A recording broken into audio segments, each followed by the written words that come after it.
In 2009, I attended the wedding of Muslim president after the ceremony, I left the country state. I stood next to TV presenter Pearson Morgan while Paul Deck, the eliminator, was few years away. Parmata was closer to the action decade than Gordon Brown. Closer, David Cameron hung back up the slope. Gordon Brown, then Prime Minister, arrived left with all eyes turning to him as I walked down to the lake. At the reception, I had a brief conversation with Mr. Cameron. I hoped he would not win the coming election, but that if we did, and if we wanted to act in political debate and standard in the press, I would support him. For some time, the journalist in me had known that the relationship between politics and the media was not serving the public, but it was my first-hand experience of developing cultural views and negativity that convinced me. Free the press and 24-hour news were making more difficult for left leader to govern. It's got worse, hasn't it? He said. I replied that he would be a much stronger prime minister were he to take office, not feeling he owed anything to the big media groups. At that point, Mr. Murdoch joined us and we changed the subject. Perhaps we should not have done so. That we did, however, illustrated something of the dishonesty at the heart of what are essentially political and commercial relationships. It is not easy to do what Ed Miliband, Labour leader, did last week, make himself an enemy of some of the media's most powerful voices. He was right that Labour got too close to News International, but he was also right that given the media bias against it, he knew why we tried to level the playing field. In my own defense, and as my diary shows, I argued for some years that Tony Blair that we need to act on the culture of our media. At one point, he ticked me off, asking that I not make views so obvious in front of Mr. Murdoch, his son James, and Lassington, then chief executive of News International.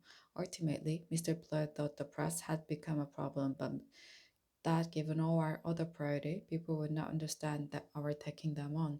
He also thought it would look like revenge for the fact they had turned against us. And there were political considerations too.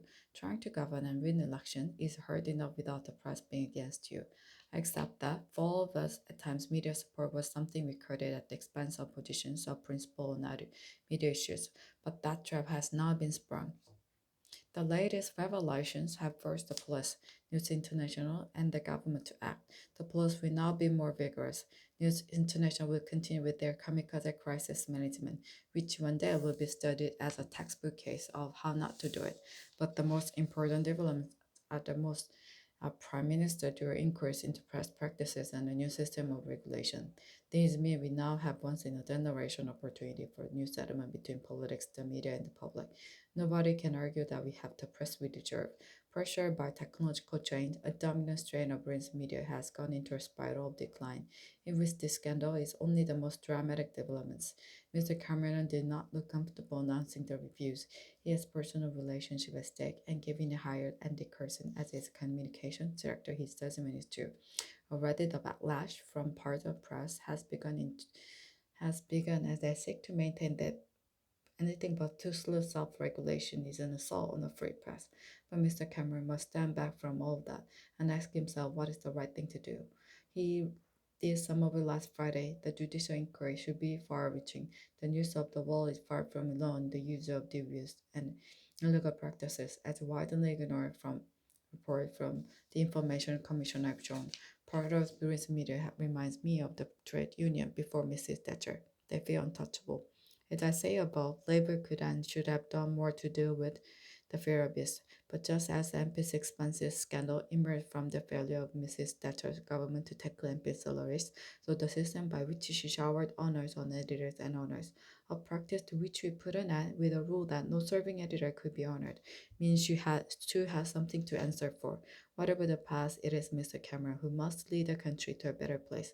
Mr. Miliband has shown himself capable of playing a good and principled part, and so should the public. Ultimately, political debate will only improve if the public wanted to. If they channel the anger at recent event into an assessment of what kind of paper they read, whether they really want to live on a diet of celebrity, trivia, and negativity and abuse, the current affairs, we are all in this together.